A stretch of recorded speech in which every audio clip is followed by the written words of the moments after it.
नमस्कार, माझे नाव अर्जू रामदास बोराटे. नमस्कार, माझे नाव श्रेया प्रकाश देसाई. नमस्कार, माझे नाव प्रतीक्षा प्रदीप चव्हाण. आम्ही इयत्ता 9वी ब सिद्धार्थ विद्या मंदिर शाळेत शिकत आहोत. आमच्या प्रकल्पाचे नाव आहे piezo electric footstep power generator, ज्यामध्ये आपण डेली यूजमध्ये ज्या फुटस्टेप वापरतो त्या वेस्टच जाणार आहेत. जर आपण हे सेन्सर्स लावून त्या डेली यूजमध्ये यूज केल्या तर त्याची आपण वीज निर्मिती करू शकतो, जी आपण स्टोअर करून डायरेक्टली इथे यूज देखील करू शकतो किंवा सेन्सर्सद्वारे डायरेक्टली यूज करू शकतो. यासाठी लागणारे काही साहित्य जे आहे पायझो इलेक्ट्रिक डिस्क, नंतर AC टू DC कन्वर्ट करण्यासाठी आम्ही इथे वायरिंग केलेली आहे.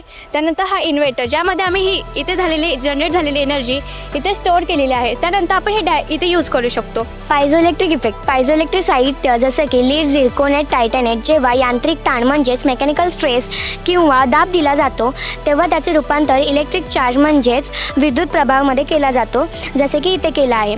आणि पायझो इलेक्ट्रिक फुटस्टेप पॉवर जनरेटरच्या कार्यपद्धती. एखादा व्यक्ती जेव्हा पायझो इलेक्ट्रिक फरशीवर पाऊल टाकते किंवा कंपने होतात तेव्हा पायझो इलेक्ट्रिक ट्रान्सड्यूसर दाबला जातो आणि त्यामुळेच त्या पदार्थामध्ये व्होल्टेज निर्माण होते. ऊर्जा आणि रूपांतरण. सुरुवातीचे आउटपुट हे अनियंत्रित AC असते. हे पायझो इलेक्ट्रिक या ब्रिज रेक्टिफायर या नियंत्रित ACला म्हणजेच अस्थिर ACला स्थिर DCमध्ये रूपांतर करते. साठवण आणि वापर.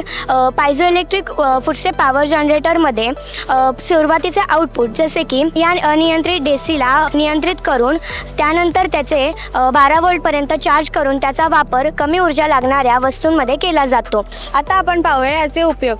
रस्ते, मेट्रो स्टेशन, मॉल आणि ट्रान्सफर ह्यांसारख्या गर्दीच्या ठिकाणी आपण ह्या स्ट्रीट लाईटवर यूज करू शकतो, ज्याप्रमाणे आपण तिथे स्पष्टही पाहू शकतो. तसेच आपण स्मार्ट स्ट्रक्चर म्हणजेच पूल आणि इमारतींमध्ये स्ट्रक्चरल हेल्थ मॉनिटरिंग, जिथे कंपन्यांचे ऊर्जेत रूपांतर होते. तसेच आपल्या रोजच्या उपयोगातील लहान सहान इलेक्ट्रॉनिक वस्तू जसे मोबाईल फोन, टॅबलेट यांना आपण चार्जही करू शकतो व ते शूज किंवा बॅकपॅकमध्येही लावू शकतो. तसेच मोठं इलेक्ट्रॉनिक इंडस्ट्री, ज्यामध्ये इंजिनमधून कंपन शोधून इंजिनमध्ये पॅरामीटर समायोजित करू शकतो. अशाप्रमाणे आपण त्याचा यूजही करू शकतो. तसेच सेल्फ पॉवर सेन्सर, ज्यामध्ये दुर्मिळ भागात किंवा औद्योगिक यंत्रांमध्ये आपल्याला बॅटरीची गरज न पडता आपण त्याचा यूजही करू शकतो, ज्याप्रमाणे आपल्याला त्याची सेन्सर्समध्ये ऊर्जा देण्यासाठी उपयोग करू शकतो.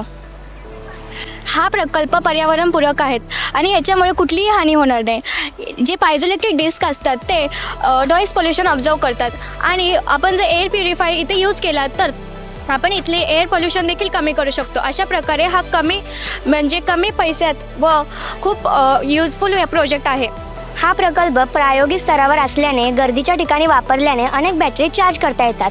त्यामुळे अनेक बॅटरी चार्जही होतात आणि या पूर्ण पर्यावरणाला मदतही होते. धन्यवाद.